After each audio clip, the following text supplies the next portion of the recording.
دوجار بەڕێوەبەرایەتی پەروەردەی کەرکووک ناویە و دەرچوانە ئاشکرا کرد کە خۆیان بۆ دامەزراندن لە بەڕێوەبەرایەتی پەروەردەی کەرکووک تۆمار کردبوو. ئەوانەی ناویان هاتوۆتەوە ژمارەیان زیاتر لە 2400 دەرچووە. 400 ناویشیان تاکو ئێستا ئاشکرا نەکردووە.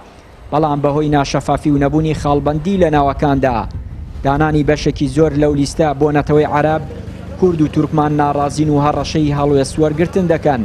ئەگەر بێتەوە و لیستەی بڵاو کراوەتەوە ڕانەگیرێت. دەیان سکاڵاش لە دادگای کەرکووک و دەستەی دەستپاکی کەرکووک لەلایەن دەرچوانی زانکۆ و پەیمانگاکانەوە دژی بەڕێوەبەری پەروەردەی کەرکووک تۆمار کران.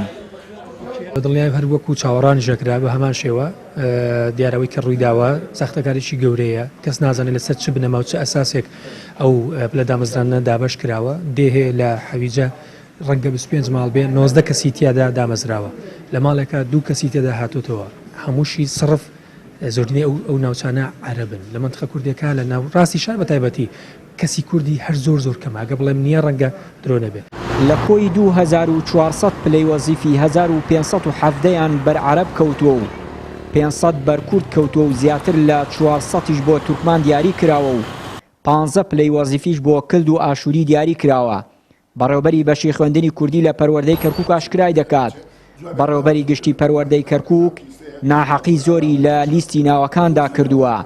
ئەندامانی تورکمان و کورد لە پەرلەمانی عێراق هۆشداری دەدەن ئەگەر ئەو لیستەی بڵاو کراوەتەوە ڕانەگیرێت هەڵوێستی توندیان بەرامبەر بەڕێوەبەری گشتی پەروەردەی کەرکووک دەبێت.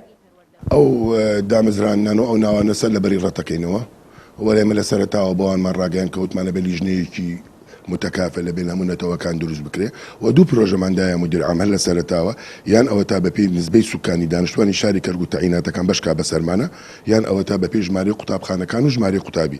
ئەو کات هەر دیراسەیەک بەپێی تعلیماتەکانی بەغا ناوەکان جیاکاتەوە تەسلیمی دەستانێکا و بینێرن بۆ بەغا. هەر نەحەقیەک لە هەر ناوێکا کرا ئێمە وەکو خوێندنی کوردی بەرپرسیار دەبین لە بەردەم یاسا و لە بەردەم نەزا و لە بەردەم وەزیری پەروەردەی عێراقش.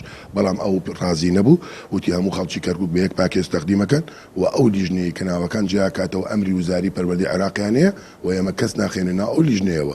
کار لەسەر ئەوە بکرێت بە فەرمی ئەم بابەتە ڕابگیرێ، چونکە پێشتر ئێمە لە ئەنجومەنی نوێنەرانی عێراق ئاگادار بووین کە ئەم خەلەلانە دروست بووە و چەندین نووسراوەمان ئاراستە کردو بۆ سەرۆکایەتی پەرلەمان، بۆ وزارەتی پەروەردە و نوێنەرانتان هەمویان لە پێش ئیعلانکردنی ئەم ناوانە داوامان کردووە تەوازونی کەرکووک ڕابگیرێ. ئەوەیەکە لە کتابەکان بووە دوو حیسابی پێکهاتەی کەرکووک بکرێ کە مەسیحی و شەبەک و تورکمان و کورد و هەموو لایەنێکی تێدا هەیە، بۆیە دووبارەی ئەکەینەوە قابلی قبوڵنی ئەگەر بگاتە ئاسی ئەوەی بەڕێوەبەری پەروەردەی کەرکووکش لا بدرێت لە سەرکارەکەی، بەڵکو لێکۆڵینەوەشیان لەگەڵ بکرێ و لەگەڵ وزارەتە سەقەتەکەشیان کە بەداخەوە بۆیە مای نیگەرانی و سەرێشە بۆ شاری کەرکووک و پێکهاتەکانی شاری کەرکووک. بەپێی زانیاریەکانی پەیام دوای فشارەکانی کورد و تورکمان لە کەرکووک، وەزارەتی پەروەردە و لیستەی ڕاگرتووە کابڵاوی کردبووەوە لە ئەگەری پێدانەچوونەوە بە لیستی ناوی ئەو دەرچوانەی دادەمەزرێن تورکمان و کورد هەڕەشەی خۆپشاندانی فراوان دژ بە وەزارەتی پەروەردە و بەڕێوەبەری گشتی پەروەردەی کەرکووک دەکەن. چیان نووری کەناڵی ئاسمانی پەیام، کەرکووک.